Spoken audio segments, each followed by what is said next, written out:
Oh, yeah.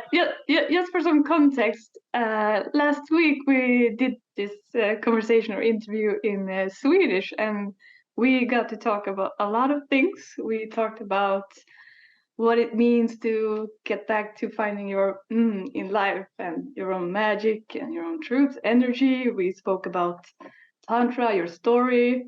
So quite a lot, but we're going to expand on that today and explore this format in English. Yeah. That's going to be fun. Awesome. So before we start, what feels alive for you right now or juicy?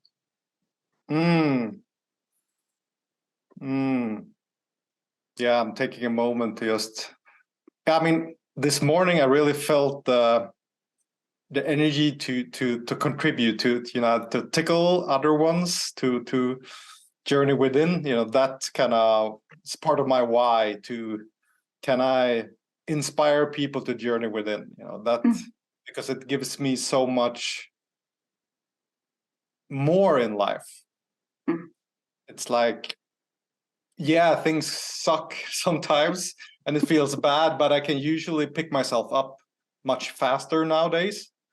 And it's like, yeah, I can have a couple of hours or an evening or a morning when it's low energy, but it's usually I can align again and just, there we have it. And you just answered a question that popped up. That is it like that every morning? No. I mean, usually the mornings are good for me. I mean, that's where I kind of reset during night. But in the evenings it can be a bit wobbly, and I'll have a bad evening sometimes. It's just the world is. I don't want to be here. I mean, I get to that point often, and it's part of life. I kind of settle with that. It's part of life, but I still have better access to the better things to easily go into the fun stuff or the enjoyment or the pleasures or and just it can easily reset. And maybe it's a it's a curve or something, so it's kind of dips and it goes up again. So the roller coaster is faster, but it's more going upwards, and then there's a dip, and then it's because we all go on that roller coaster, but our experience can vary. Yeah, and sometimes it's just downhills, for but I mean, it usually there's a turn and goes up pretty fast, and I have a lot of tools how to bring myself back, and I'm aware I'm down and can bring myself back if I choose to. It's a choice. Sometimes it's okay, maybe I need to sit with this. I also learned sometimes I can actually sit with the lower energy or that vibe. Maybe I need to feel this at the moment. If it's reoccurring, this sadness or this sorrow or whatever, longing, maybe I need to sit with it and just feel it and do nothing with it. And that can be a practice as well. How do you sit with it when it not necessarily is so nice? Yeah, that's the question. And I really enjoyed the start of this conversation because you went right in, straight in. I was going to warm you up and you dove there straight away. So that's awesome. And just to repeat, you gave us some hints here, but could you give a short presentation of yourself and what kind of services you offer to the world when it comes to exploring yourself, magic, pleasure, energy? So more of the profession things. Yeah, I mean, I've been on this journey for 8 years.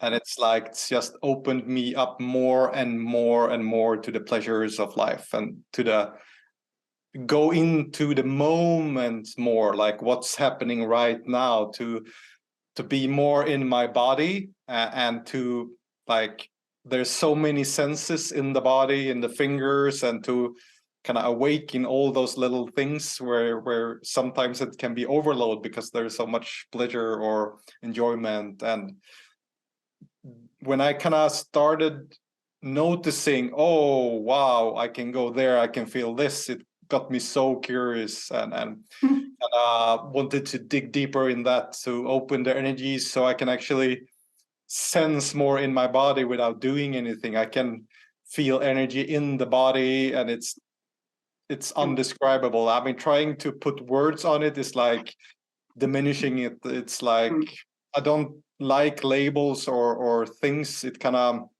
diminishes things for me.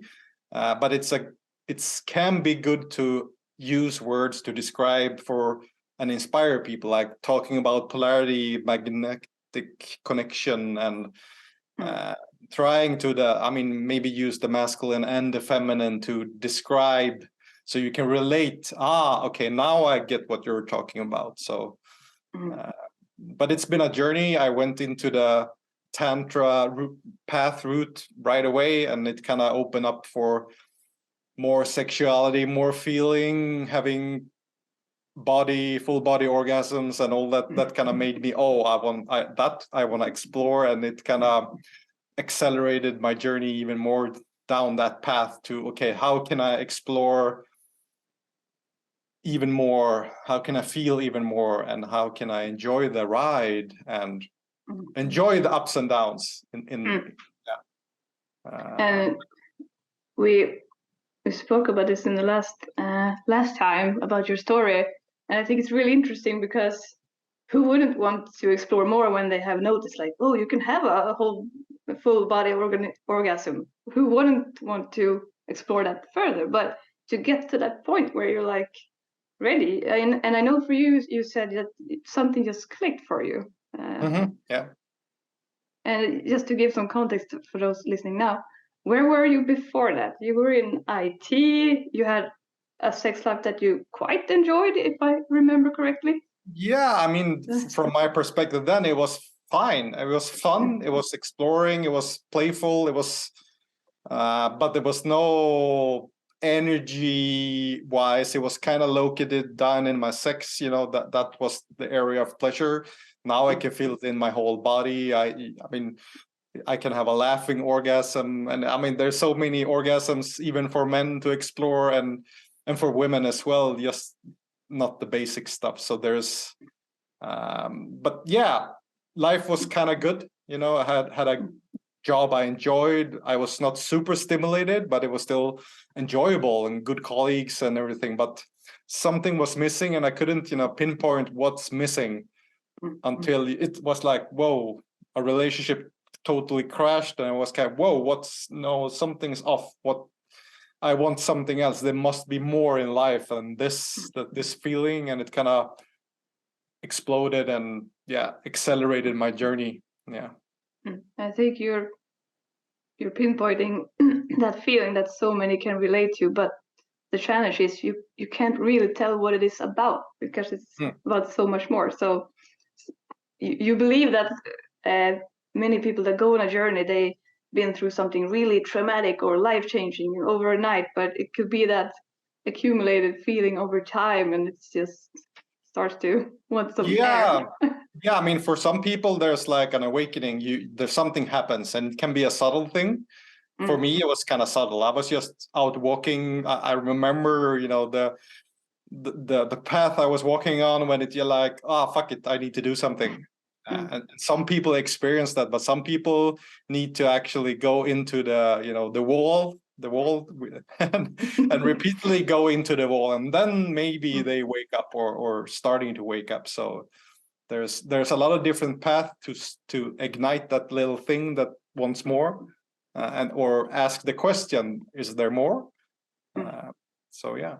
I don't know, for you, like a coach, I know other coaches that feel like, who am I to talk about these things? I didn't go through like this trauma or like hard experience, but I think we kind of diminish all the value you can get, even if it's a subtle awakening or subtle experience. I mean, I think everybody carries a story, and it's important for many people. And I mean, the good part about being a coach, and I don't have any answers to when a client comes, because the answers are within.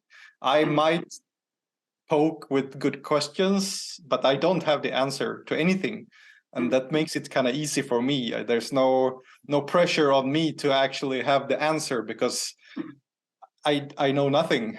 I have tools to, get into the body or work with the body, or kind of inspiring tools, but the answers are within. And when you find those within, that's where the magic happens. That's where you can take real action and do real change in your life, from my experience.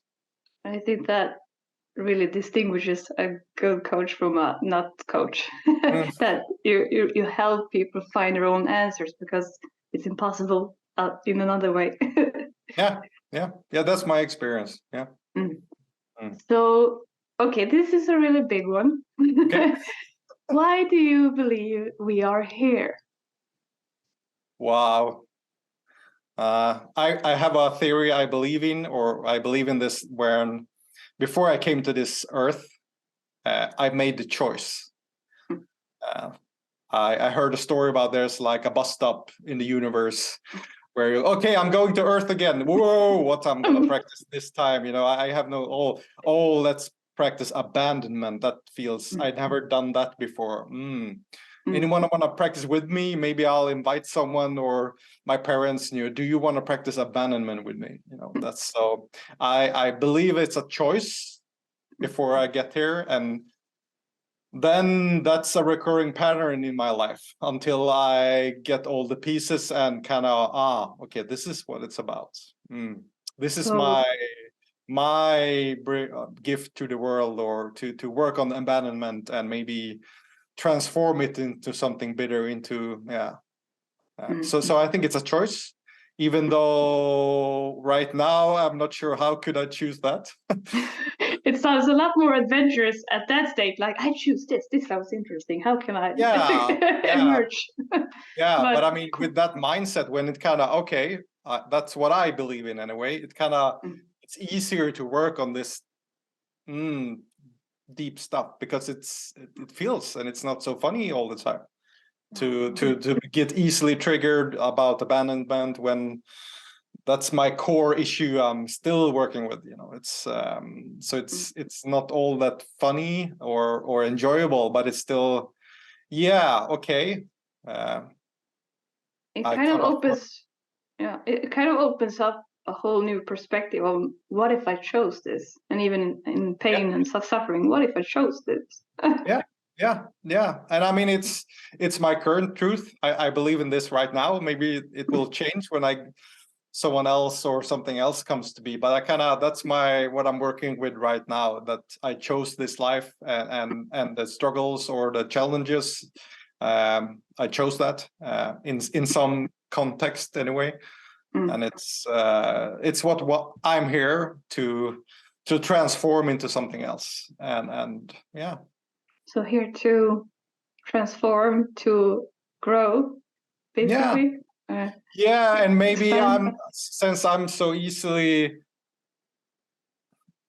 a part of me is very unafraid. I can easily lean forward and try things, and I know not all people have that skill. It's a superpower now, so not everyone has that. So I'm one of the people that actually can try things and explore, and maybe explore for others that don't want to leap into that. So that's my gift, and I mean, I'm happy to give it back or inspire others with that, what I learned when I'm leaning forward. It fits very well with the pre-notion that if I chose this, why would I be afraid of it? I mean, it kind of gives you that extra superpower. I get why. Yeah.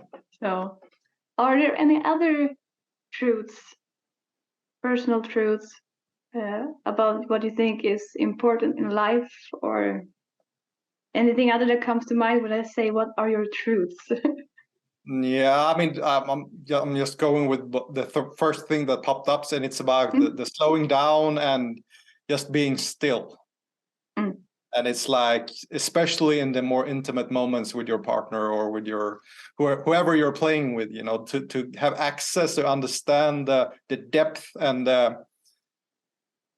beyond things you can go when you go into that area of life, when you meet someone in total stillness doing nothing, and it still can feel so much.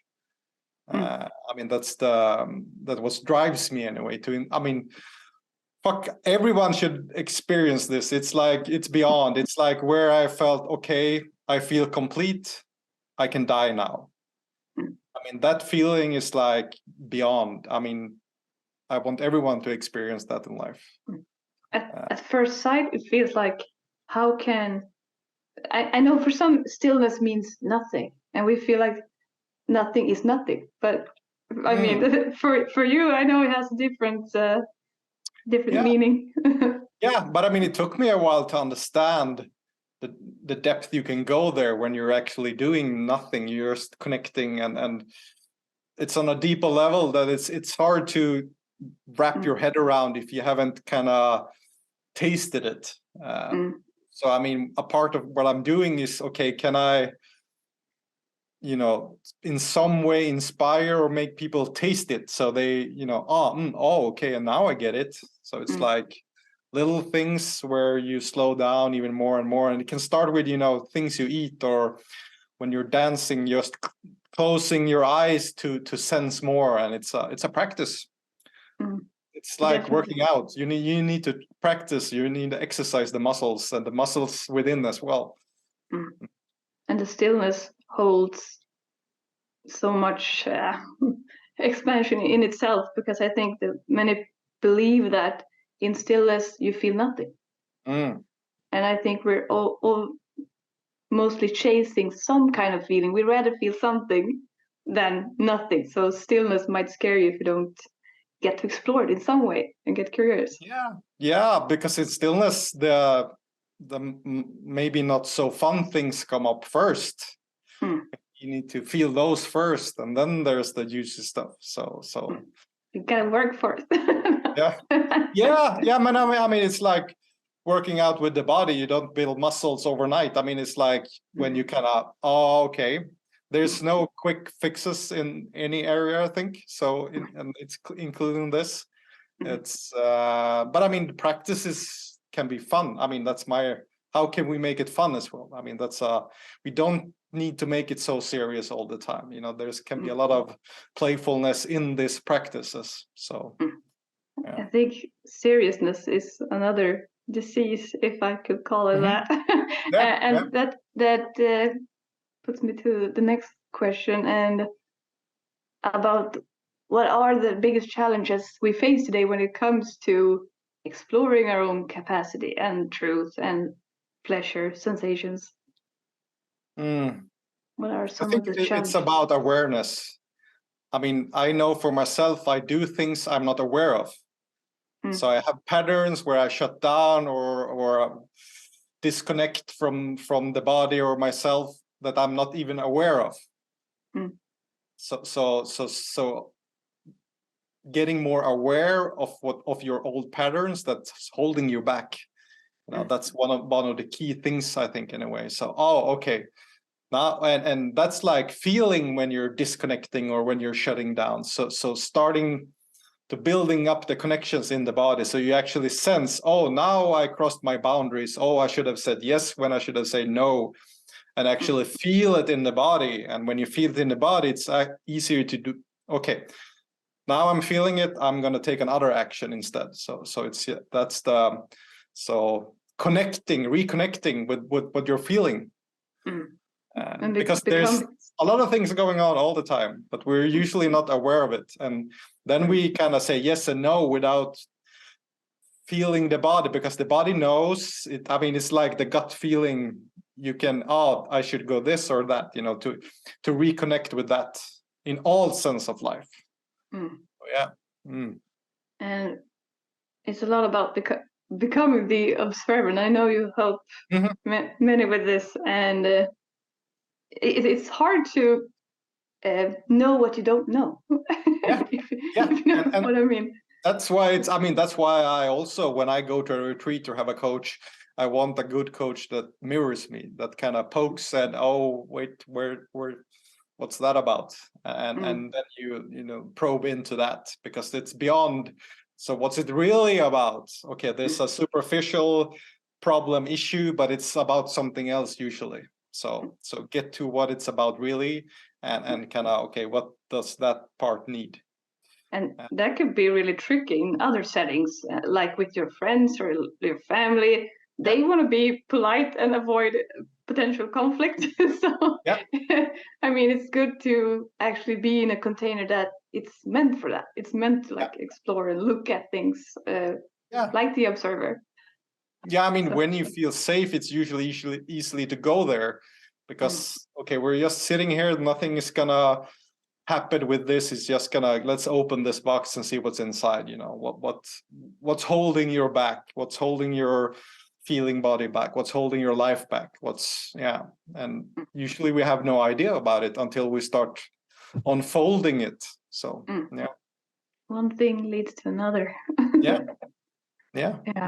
And in the best of worlds, a world where more is in our life, and it's the new mainstream. How do you envision this? I mean, it could be both politically, socially, environmentally.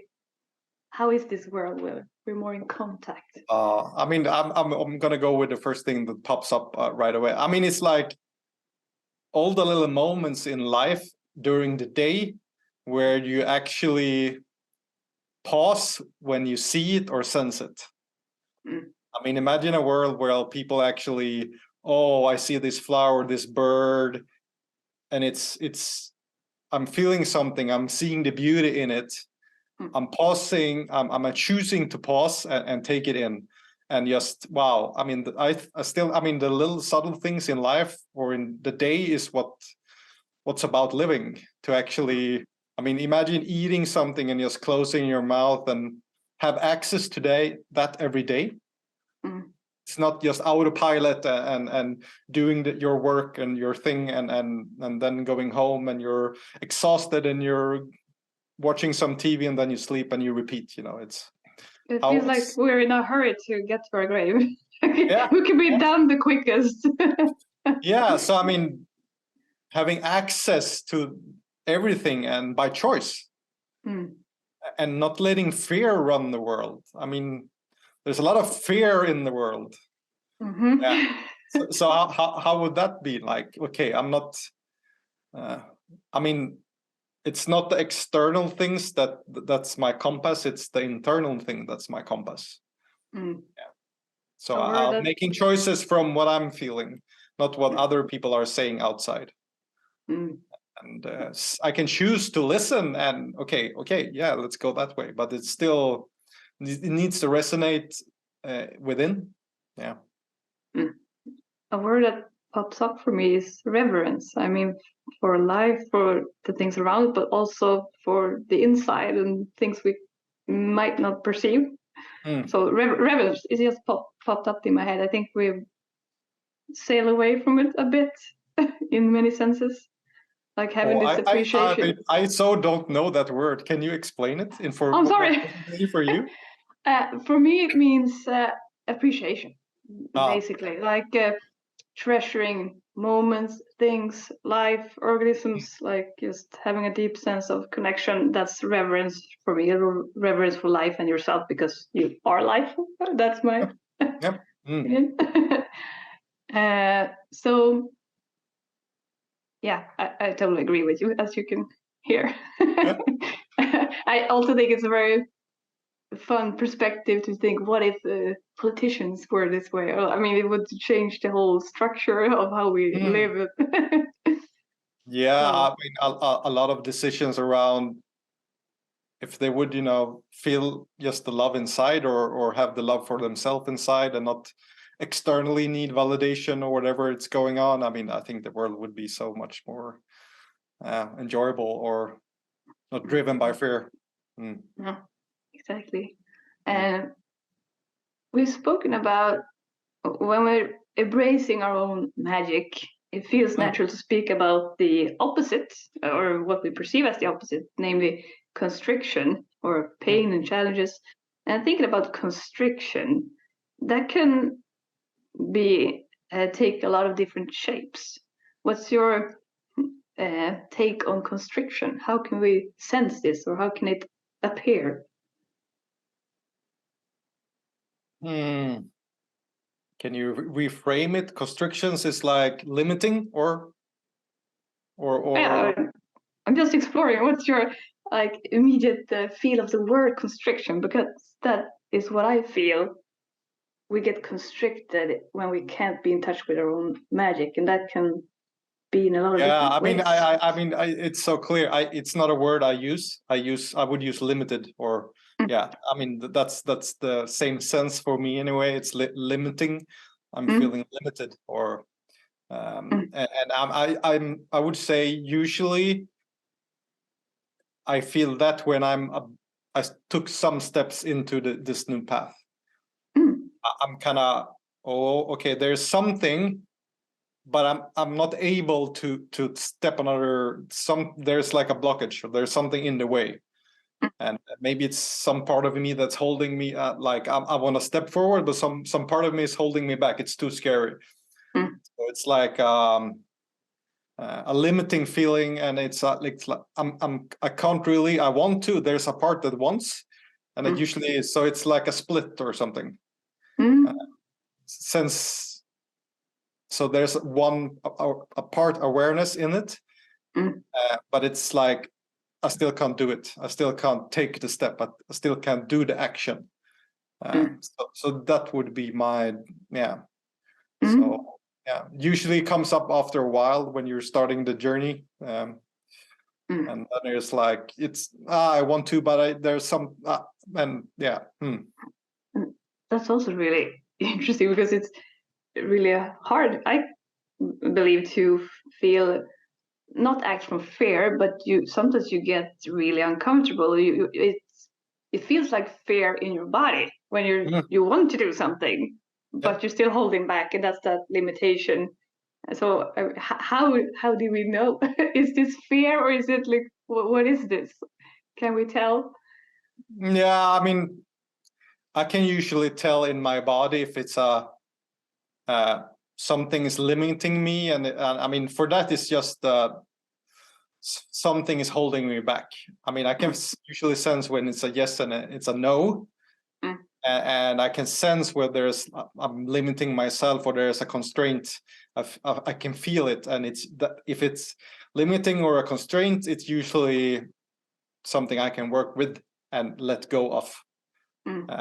So I can feel the clear yes and no instead, because it can still be no, I'm not going there, or I should go there. And if it's a yes and I feel constrained or limited, there's something to work with. So for me to feel this limiting things or constraints is a good thing, because and so we can unfold that and okay, what's it about? That's also a skill. Yeah. or something you can practice. Yeah, but because when I feel that, I'm always what's this about? I mean, it's an invite. I mean, you can always turn this, or not always, but you can usually turn the things around. Okay, I'm feeling this constraint. I'm feeling limited. So what's it about then?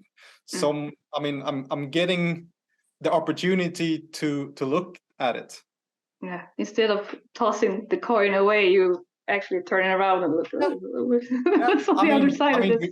We get this kind of challenging all day, maybe, or usually during the week, or whenever you're in your life, you get this. Okay, so do you want to practice now? Do you want to practice now?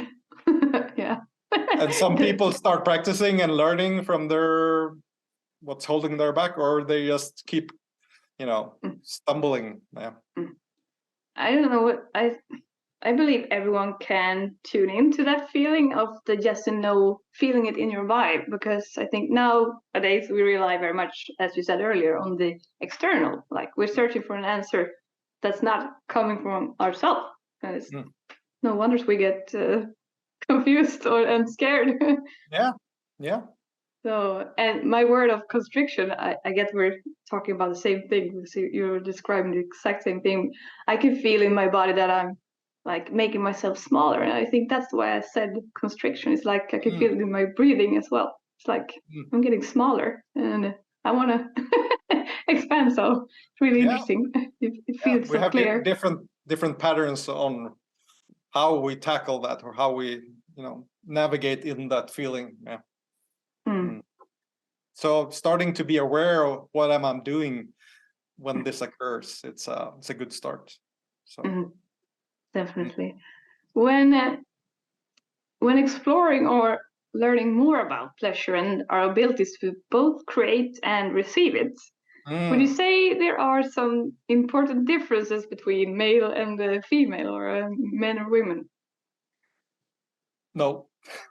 No. No, I mean it's a human body, and if you wanna use words like masculine and feminine, yeah, it's like that capacity, that energy we both have as men and women.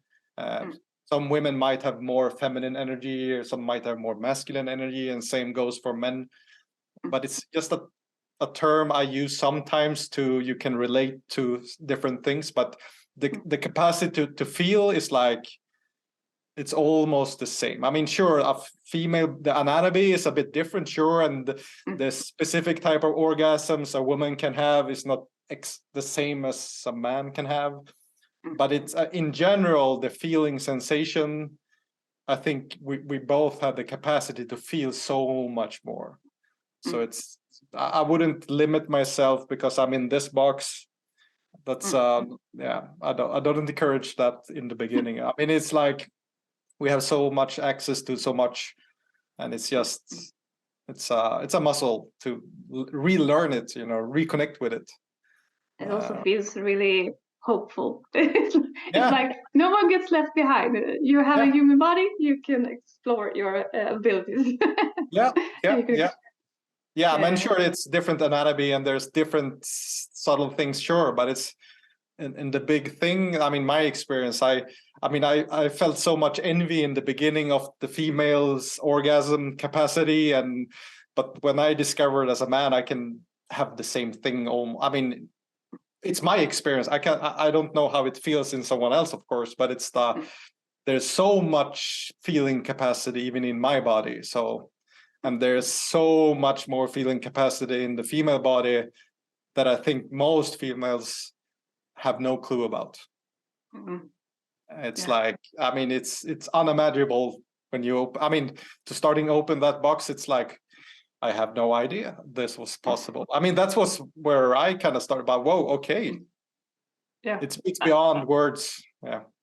I was just thinking back to that when we first talked about your story and how you thought there was more, but it kind of really exceeded your expectations. Yeah. Because you couldn't have those expectations. It's like breaking the ceiling infinite. Yeah, I mean, I'm not aware that there's anything more. I mean, I can't even imagine it. So it's like, it's so fun to go to open that box and like, whoa, there's beyond. There's beyond. This is really funny because I wrote down in my questions, and I think I just invented a new term. We'll see. How do you know where you are on this scale of pleasure? Oh, you never know. No, I mean, I kind of, the less knowing or trying to figure it out, I mean, that's better. I mean, I wouldn't want to go there anyway. Just keep exploring. There's always more, I think, there's always, I mean, the beyond I have, I mean, that's just my experience now. I mean, I'm open to invite even more. So it's like, I think it's limitless in some sense. It's like if I try to define it, and okay, I'm at 85% on the scale now. Let's chill. I mean, I don't want to chill. I want to keep exploring. I mean, I think it's there's no end. Like there's no end in the universe, maybe. So the defining is limiting, definitely. Yeah. So I wouldn't go there, but there's always more, I think.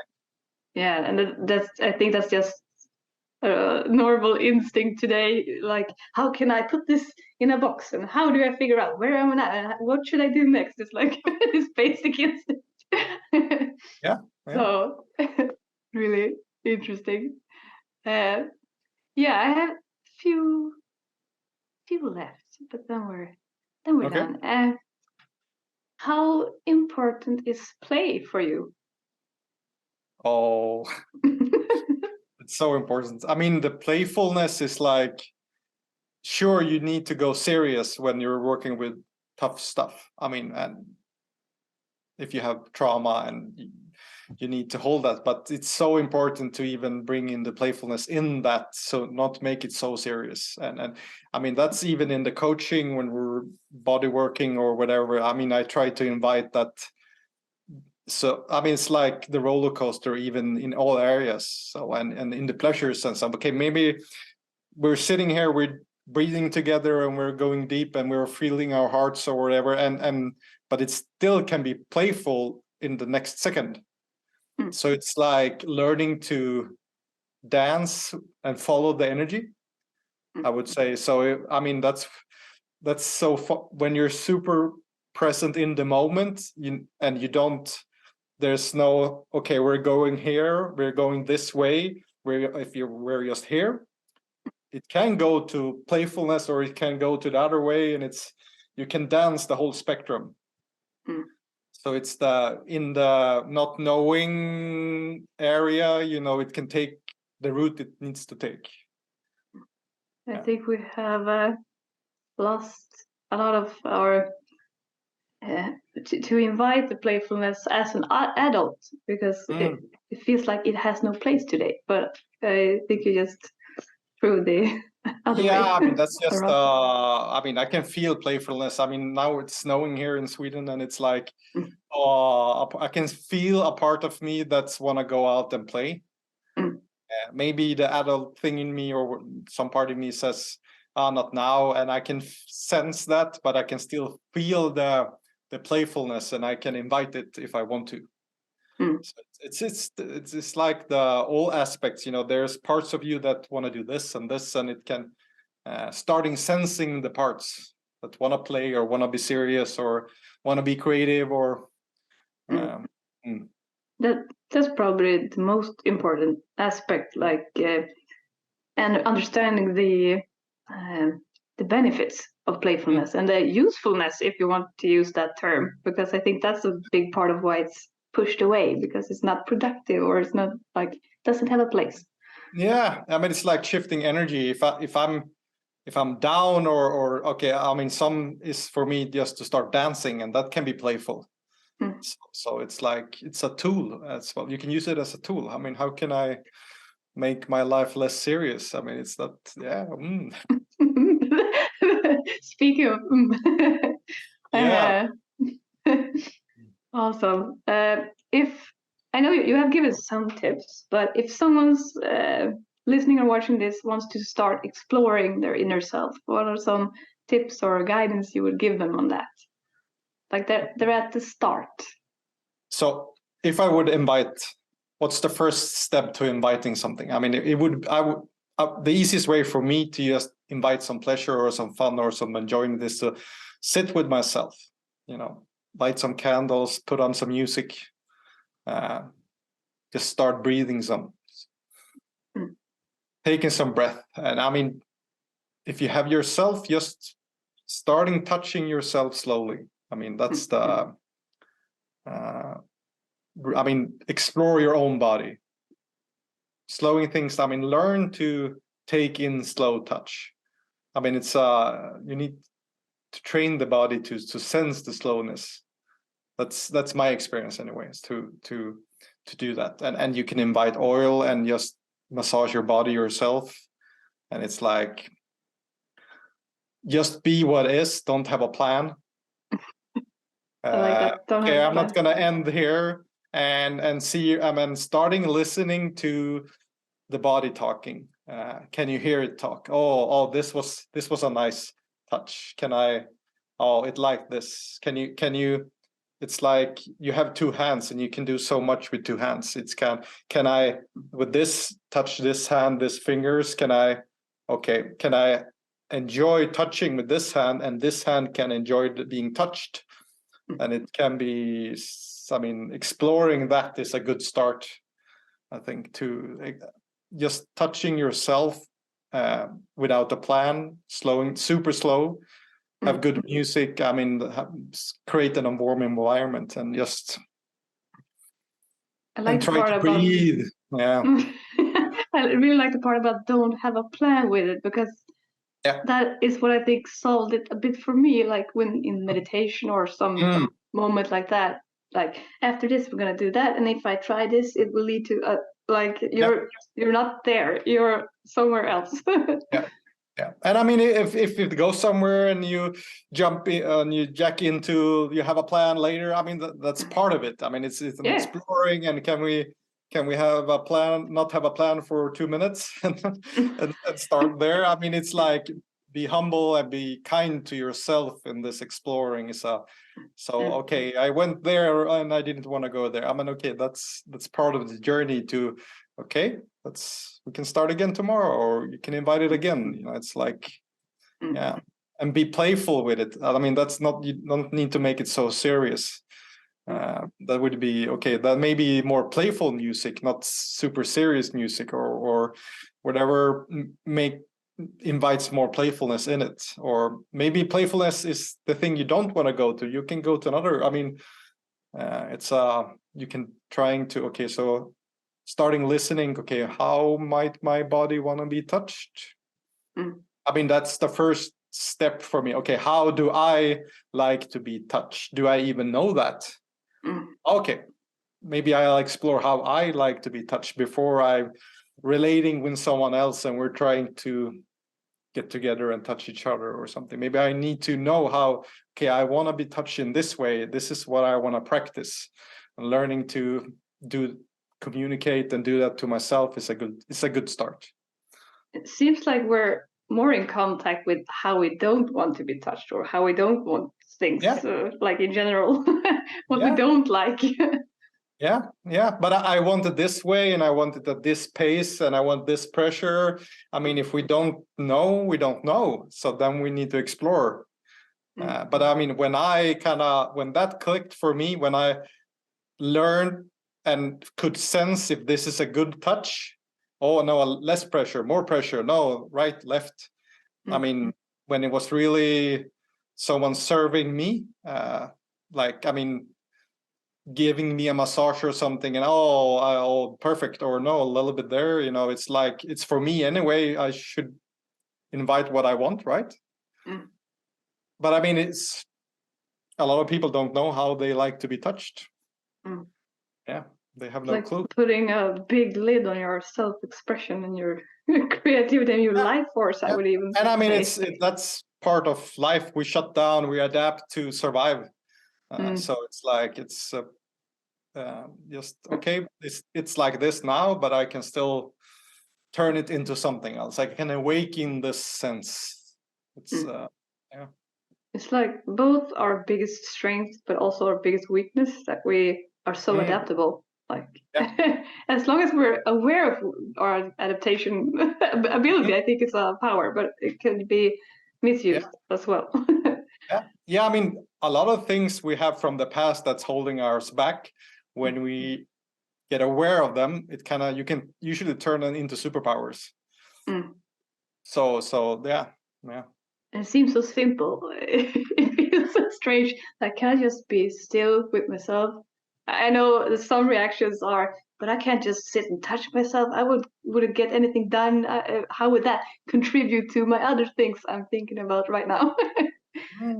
I think one of my biggest shifts was when I realized how much more there is, and how much of my creativity stems from making space for like nothing, or like getting in touch with something completely different, or nothing at all. Yeah, I mean, usually you need to get an imprint. That's how my body works. I try it, and okay, it felt like this, it gave me this. So experience the energy boost, or the pleasure in that moment. It's going to be easier to go there next time and schedule it and prioritize it when you. So it's like the first step. Can be the hardest. So explore it the first time, so you get the imprint in the body, and the body like, yes, it was awesome. It's quick to tell you when you find it, and when you know, you know. Yeah, and after that, it can be usually easier to, okay, I need to schedule this every day, or you're not just, you can notice yourself doing something not because you think you're supposed to. It's like you're drawn to it. It like appears suddenly. Yeah. Mm. Oh, yeah, really cool. Is there something that comes to mind that you feel we haven't touched upon that feels important to share this time?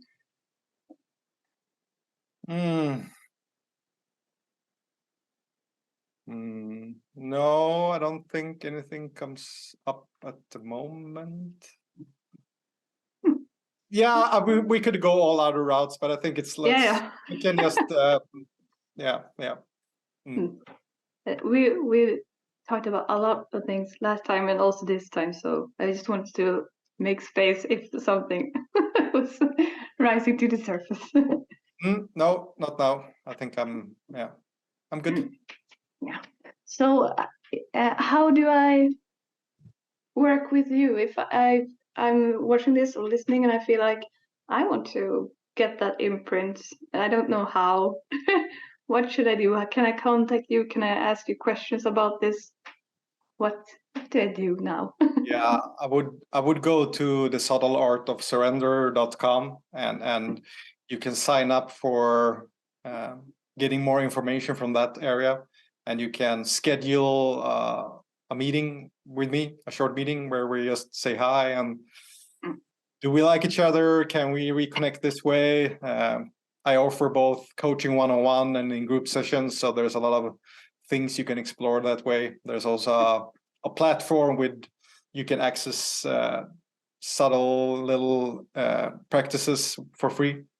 So there's a lot of things there. That's awesome. And that's what's available now. There's retreats coming in the future, so where we're doing more practice stuff, and it's gonna be great. Awesome. So looking forward to that. Yeah. I think that's a wrap. Yeah. Thank you. Tack.